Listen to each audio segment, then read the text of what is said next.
welcome our speaker, our third speaker for the series, and our head of global coaching. And he's going to tell you a little bit more about what he does at Apprentice Worldwide.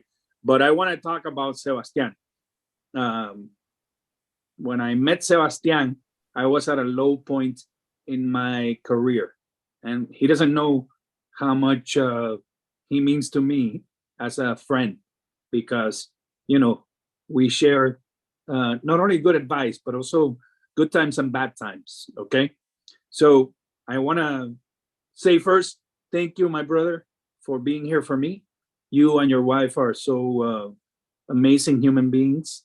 So, and this is what's important in our lives. And we met also through another friend. So it's good that we have good friends. Sometimes not that good friends introduce us to better friends. But, you know, Sebastian, actually, I met you through a good friend. Yes. And my ex-boss, who I also care about a lot and has given me so much. But Sebastian, the darling from Chile. Hi, guys. Hey, very nice to meet you all. Welcome to Apprentice Worldwide. A little bit background about myself. I'm a procurement manager with over 10 years of international experience, leading multicultural teams and driving innovation in the engineering, mining, technology, and healthcare industries. So I've been leading teams and doing projects all around the world, more than 3 countries, sometimes in the Andes, in mining projects. So I've been doing a lot everywhere. And I came to the US around 5 years ago with my wife. And now we call Miami our home. So from here, we help Hernan in this in Apprentice Worldwide. And he asked me to talk to you guys about a little about, he called it accountability, initiative, and resilience, AIR, right? So accountability, what is accountability? You know, accountability is the obligation to explain, justify, or take responsibility of one actions.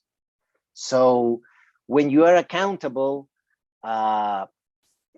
you show everything that you do, and people will see what you've done. That is like in the normal everyday aspect. But who are we accountable to? That's a good question. Is our boss to who we're accountable to? Is to our family that we are accountable to? Is to our friends? I like to think that the best way to achieve accountability is about making it about yourself. So the person that is making you accountable is yourself. It's not your boss, it's not your wife, it's not your family, it's you, yourself. Every morning, every day, you make, you lead with an example to make you accountable. You're the only one who is not, who is looking at the task that you didn't do that day. You're the only one that knows which task you, pushed to the other day and didn't make it happen, But on the other side, accountability must be a process. If one day, for example, you don't get the task done, don't blame yourself. Don't, make a big mess of it. Just take the other day, another step, and go forward, So make it accountable, go forward. Don't judge yourself, Things happen in life all the time. We get accidents, we get things more important. We prioritize different things, family member, something happened to him or something, you know? So accountability has to be personal. The second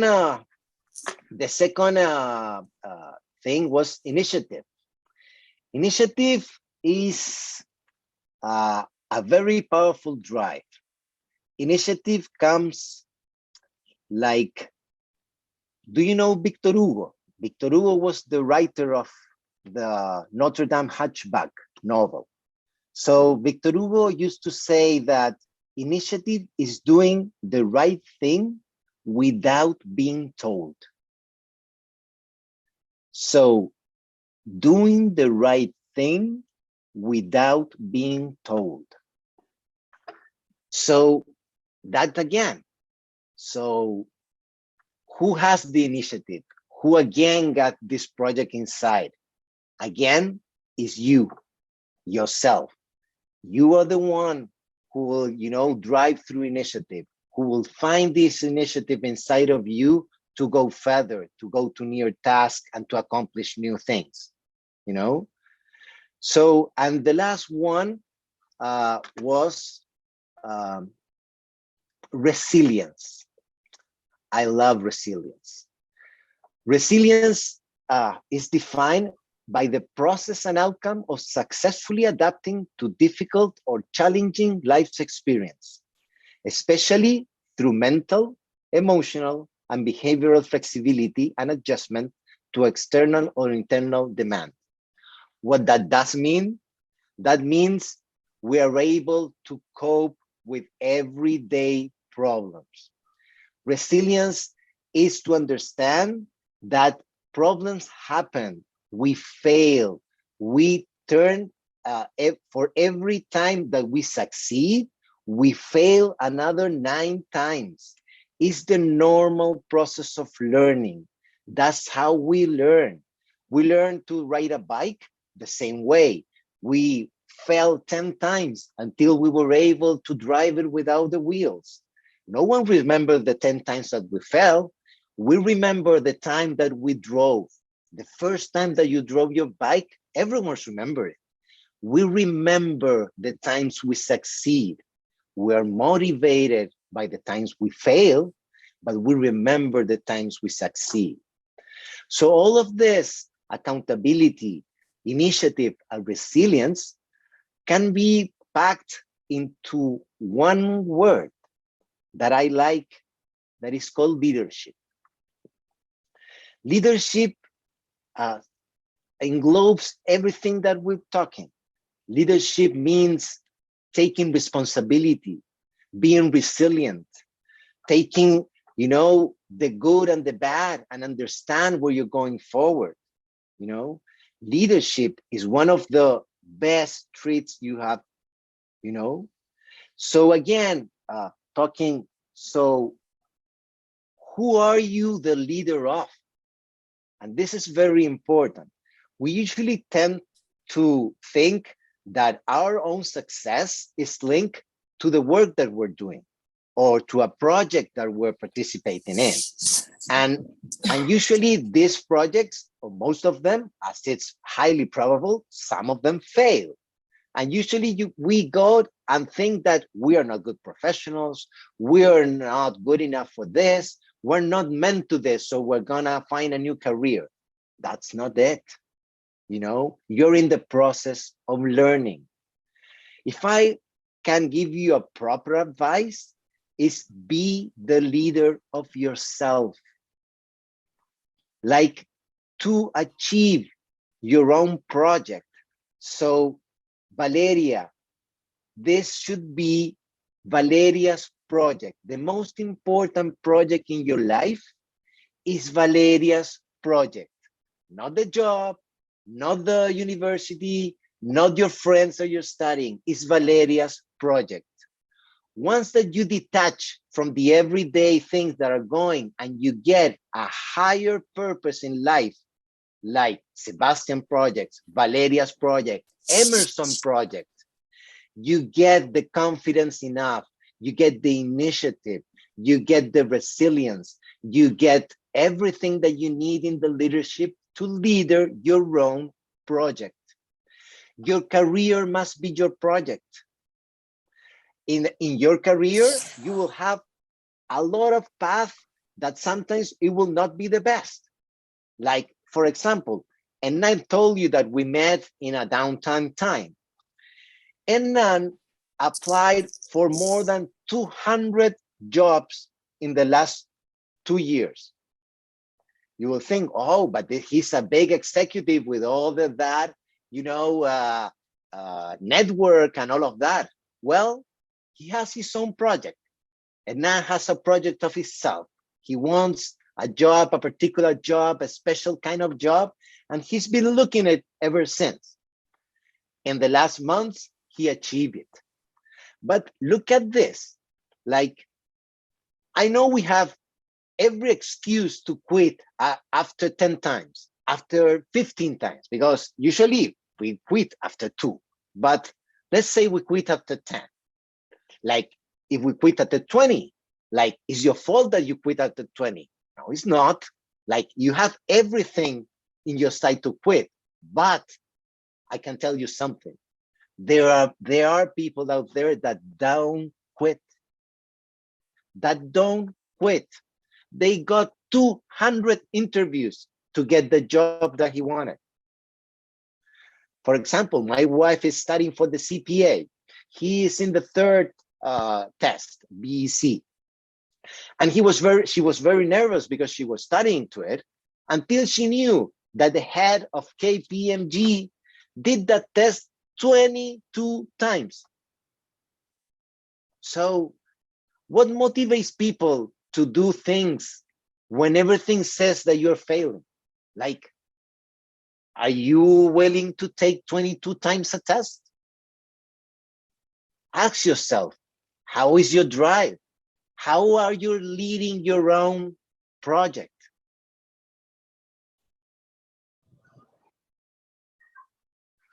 So, saying that, I invite you to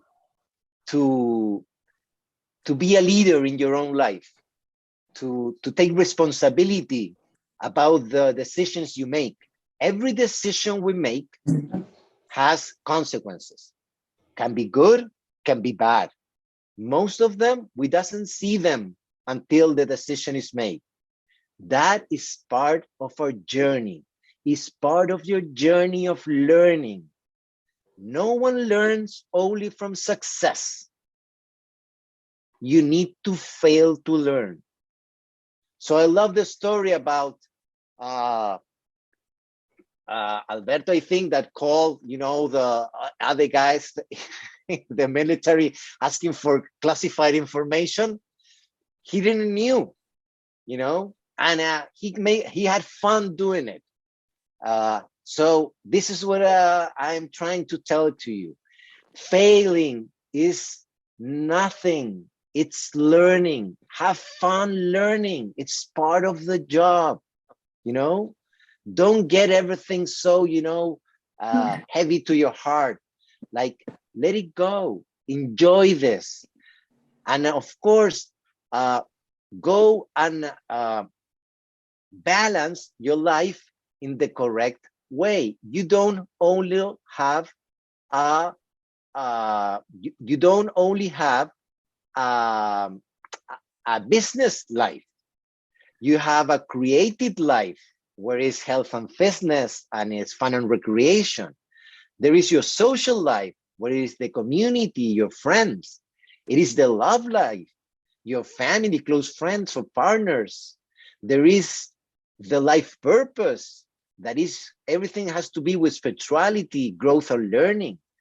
There are so many areas of your life that you have to maintain, you know, balance while you are looking for this job or your career, you know. So this is my my take on this. You're starting. This is a wonderful place to be. You can reach me out whenever you need. If you need any more information about what we have talked, or more lectures or videos about leadership or about career path, I will very be willing to send it to you. So any questions? I open the speech if you have any questions.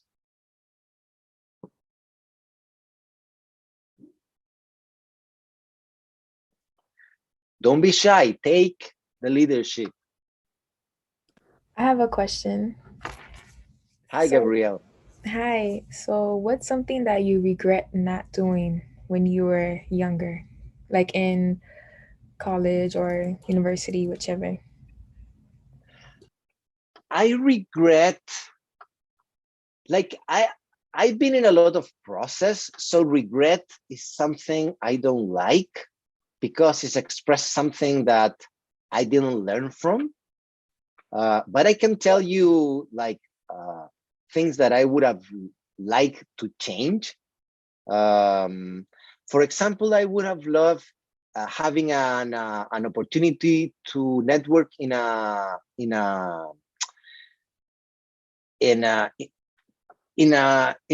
organization like Apprentice Worldwide.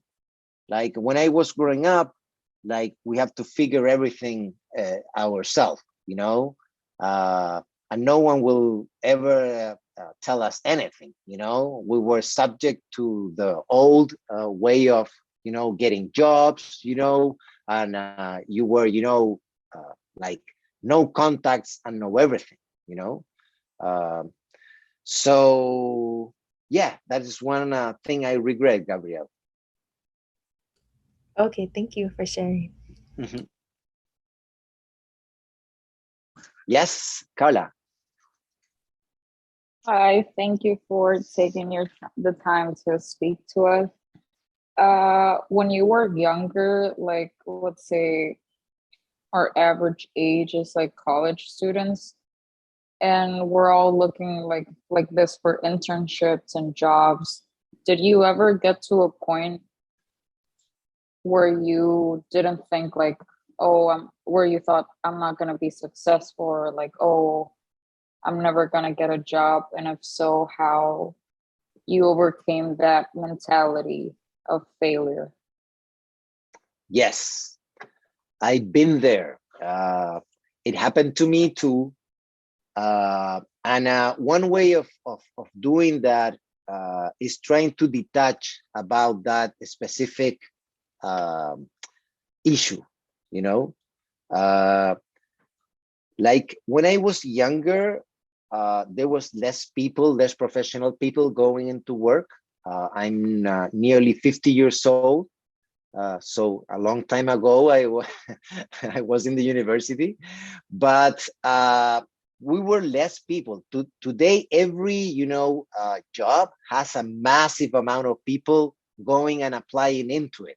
So you don't only has to have all the requirements to be the job. Sometimes there are 100 people that has the same resume that you have. So and there are companies that like very big and very famous that everybody wants to work. So to me, this is a numbers game.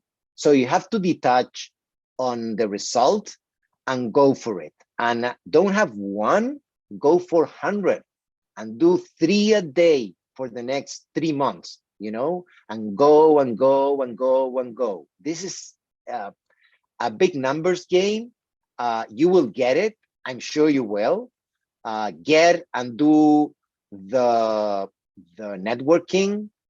One of the most important thing, a good resume will get you to the hiring manager. A good networking experience will get you the job. So get on that, But again, as I told you in the beginning, don't go into the relationships asking more than you are willing to give. If that's so, you may get the job, maybe you are, but if you don't continue nurturing that relationship, it will be a short relationship and that people will not help you again in the future. Thank you So very much. Christopher, you're welcome. Christopher, Hi, Sebastian. Thank you for the advice. I guess my question would be like, what helped you find your passion in project management? Oh, I studied civil engineering in the university, and I love to build stuff. You know, even when I was little, like Lego stuff and all of that. You know, Star Wars. Everything. And when I was actually, I went into it by luck, I think. Like, listen to this. I was very good at my university. I studied. I did a major in hydrology. And when I began my career was the big 2008 crash, you know? So there was no projects, no nothing. And I was brought to be an engineer, unit engineering for a big pulp mill that was building in Chile. And actually, I was hired, and the first day they asked me, "Hey, do you speak English?" And I said, "Yes." "Oh, come here." And they take me to a completely new area that was procurement. And they start, teaching me about, all the areas about how, project management and procurement are very connected to do the capital projects. After that, it's been pretty easy. I love like massive projects that you have to, work with multiple teams, multicultural teams, and different expertise, so you can learn a lot from each project.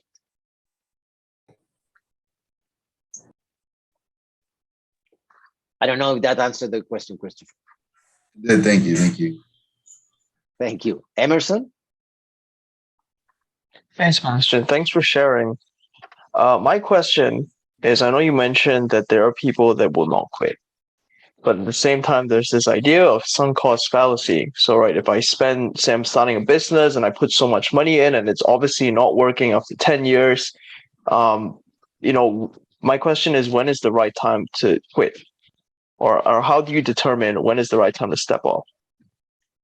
I will go until what's your life purpose?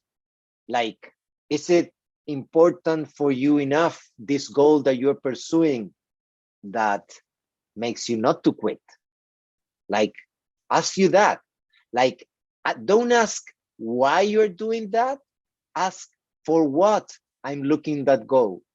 Like, what it will change in me, what it will give to me that it will change. Not a reactive response, not for what you're doing that, but to what's the purpose in the future to get that. So when to quit is actually a very personal question. I don't blame persons for doing the correct evaluation and just going to the next project. That's part of life. But what is important to you? That's for you to answer. What is the most important thing to you? Beautiful. Thank you. You're welcome. Nalisa.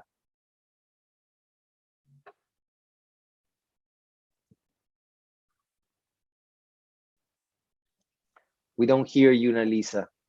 Oh, sorry. I didn't hear you. I just came for a walk. From a walk, rather. I just had the question, which was specifically, what is an example of a failure that you flipped and turned into a success story situation? So initially started as a catastrophe failure, and then you flipped the script and turned it into a much success. Yes. I have many, like learning curves. It's been many, but if I can, pick one, I will say that when I was first promoted to my manager role, it was very hard for me to get my individual contributor hat out. And I was micromanaging and trying to get the best out of the team, like without, getting confident on them. I even have a bad thing that after some time, a good employee quit. Luckily, when he was going, I was able to have a feedback from him, and he said that they felt that I was not, getting the confidence to them or trusting them to do what was right. And even though that I couldn't, get that employee to stay with me, it actually makes me a much better manager from then on. And I always try to put all the tools to my team to excel. And in that way, make it a team effort and not only an individual one. That's awesome. Really good example. And the last thing I wanted to ask, because I think it's really important that you mentioned resiliency. That's like one of the #1 things that CEOs and leaderships want from employees, the ability to be resilient. And I think everybody would love to learn a little bit. How do you not only the will, because I think the motivation is important, but like, how do you actively prepare for adapting and being a resilient human being? I think that one of the keys is to understand how our mind works. Our mind usually is very active and goes to the past to gather information and goes to the future to project what we're going to do. So it's constantly going in the back and forth. The problem happens that we get feelings attached to it.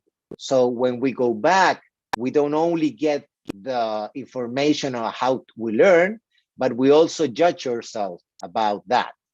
And when we go to the future, we create things to the future, but the further we try to look makes us anxious. So usually we are in a current state between, anxious in the future and judgment to ourselves in the back.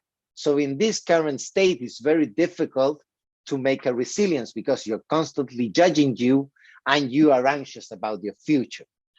My recommendation in this is be present. Like the past, it's gone. The only thing that can do is teach you, to do things better. Is gone. You cannot do anything. And the future, there's nothing in the future that it will going to be done unless you do it today. So it's today where we learn from our past without judging and project to the future, with our own project. So this way, staying here and being present in the here and now makes you calm enough to learn about your past failures. Amazing. Thank you so much. Being present. I think everyone is so worried about moving so fast that we're never actually being present. So that resonated a lot with me. Thank you for your time today with us and sharing those sets. Thank you, Nelisa. Juanita. Hi, how are you? Good. How are you? Fine, thank you. I have a question. How do you fall in love with failures? I fall in love with failures. That's a good one. It's a process. You need to start detaching from failure and start visualizing and reformulating as a learning curve. Like there is no success without a lot of failure. There's a process of learning. So once you learn that, and once you felt comfortable with this process of learning, I think the first thing, Juanita, is, as I tell you, like rebrand it, rename it. It's not a failure process, it's a learning curve, so that is the first thing. And then, like, in this process of learning, I learn like 10 different things a week. I try to do, I don't know, like digital marketing or selling in Amazon or whatever. I try to learn some stuff and I blew it up sometimes, in the middle, but get into it with curiosity, Juanita. Like when you were a kid, like you learn, you broke things and you keep learning. So I will recommend do it the same way. Focus it with curiosity, with the same curiosity that you were as a kid. You know, go with it and learn and marvel with the things that you learn. You know, and if it breaks, it breaks. It's part of the learning curve. Thank you so much, Sebastian. You're welcome. Valeria. Hi. Firstly, I wanted to comment that I really liked how you said you have to switch that, not calling it a failure, but a learning curve.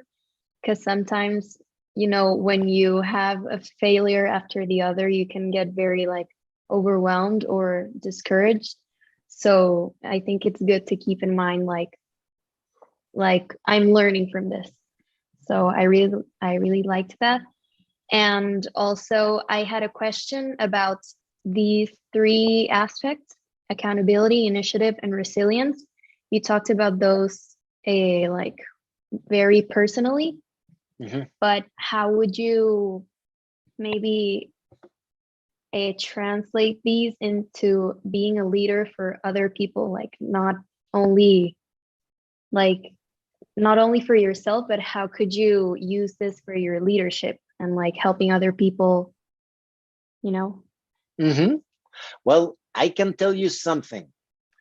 If you're not able to be the leader of yourself, you will never be able to lead a team. So how? Practice. Practice in yourself. Practice accountability. Practice resilience. Practice doing what you tell yourself that you're going to do.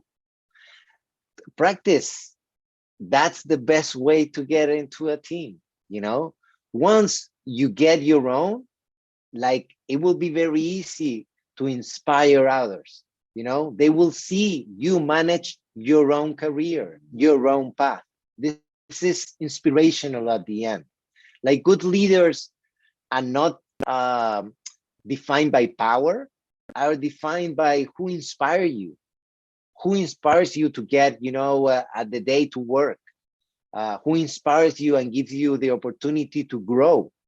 Who gives you, the courage to get to the next day? All of this you can do for yourself. And once you start doing it, you'll understand how to do it with others. Excellent. Thank you. You're welcome. Listen, Sebastian, first, I want to introduce you to Javi. He's a new team member here in Tampa, Orlando. So he's going to join Apprentice Worldwide. So you'll see him around. He's meeting me here in Tampa. Second, I want to tell you, so Sebastian and I have been pondering about what are some of the services that we need to keep providing at Apprentice. And one of them is global coaching.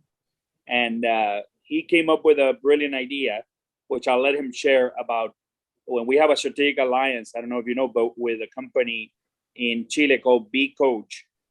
Sebastian, why don't you talk about our global coaching, what we do at Apprentice in coaching and B Coach? Yes, let me Arthur has a last question and then I get there. Arthur. Hi, Sebastian. Thank you for your advices. No problem. I have a question regarding the skills. Is it about quality or quantity? So is it better to have just few skills and perfect them all your life, so you are on top of specific set of skills and that's how you become best and succeed? Or it's better to have as many skills as possible, but just at decent level, And if it's the case, how you define when it's enough to learn this skill and just jump on the next one? Look, Arthur, that's a wonderful question and we could talk hours about it, but let me try to, put it into perspective a little. Like Harvard Business Review did an excellent study about, you know, the leaders in the companies in the US. So they got more than 500 companies and all the leaders, and they get an interview to all of them. They interview also their teams and everyone, and try to understand what was, you know, exactly what you say, what is like the common thing. And what they realized is that actually good leaders and exceptional executives doesn't have all the skills. They have 3 or 4 that are extraordinary, and they used to improve on that. It's like in sport, Arthur. Like you will ask Lionel Messi to play rugby. Like what did you do? Someone is good at football, you put it to play football, you know? Like our own education after the Industrial Revolution was about standardized education, you know?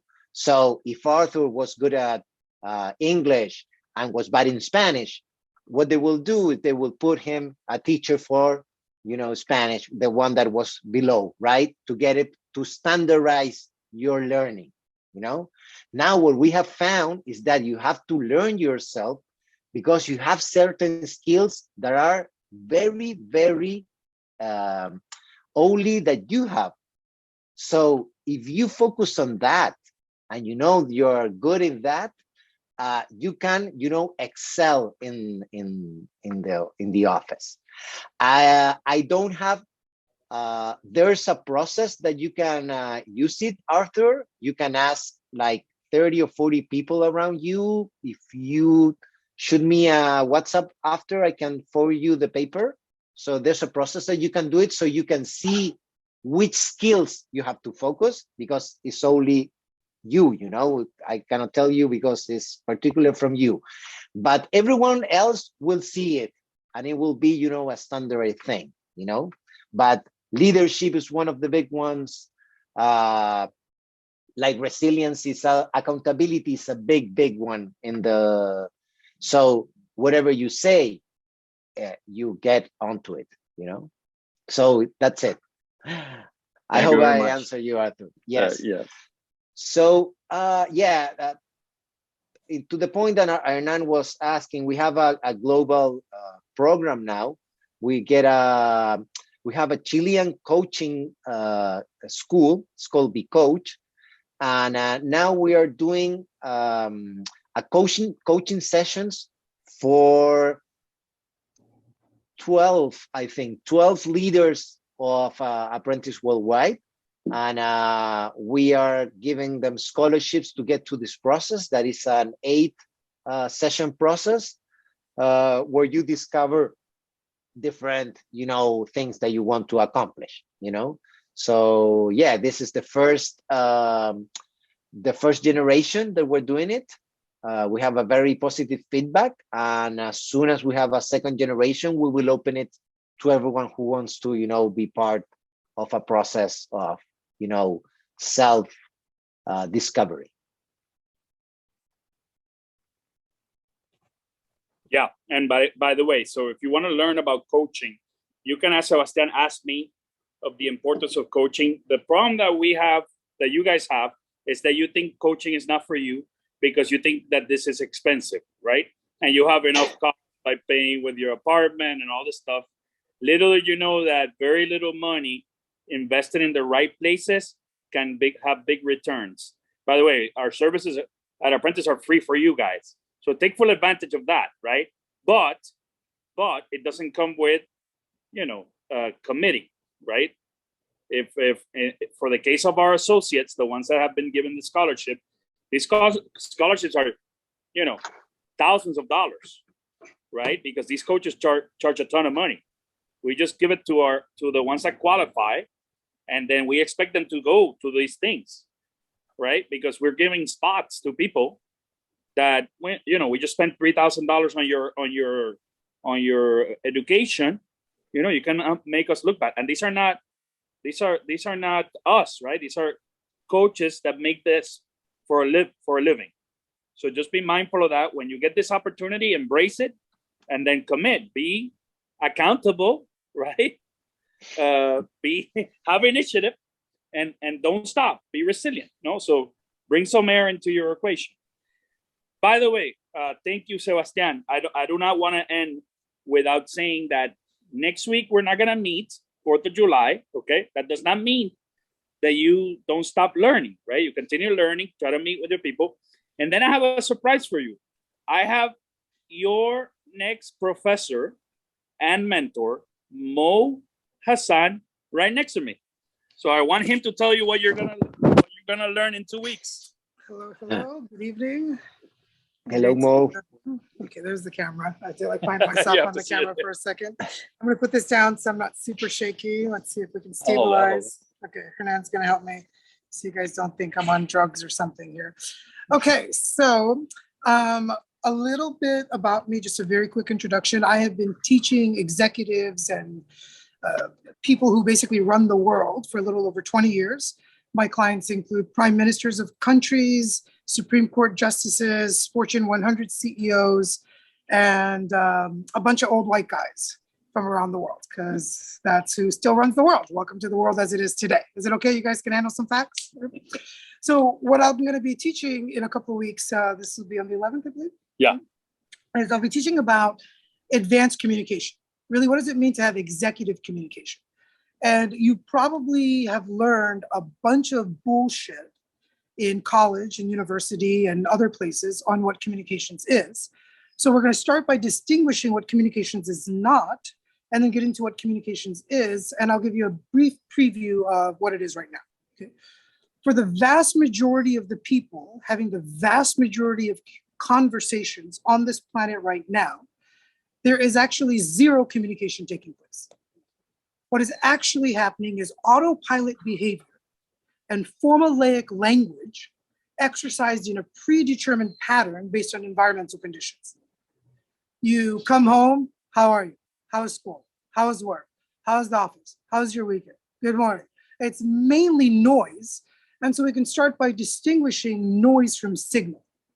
That signal is generated communication. It's communication that's actually created, right? You actually design something. You put in some intellectual effort to design a communication with intentionality and purpose and meaningfulness with understanding, as opposed to noise, which is just bullshit that people are saying that is not relevant to, right? So to distinguish signal from noise.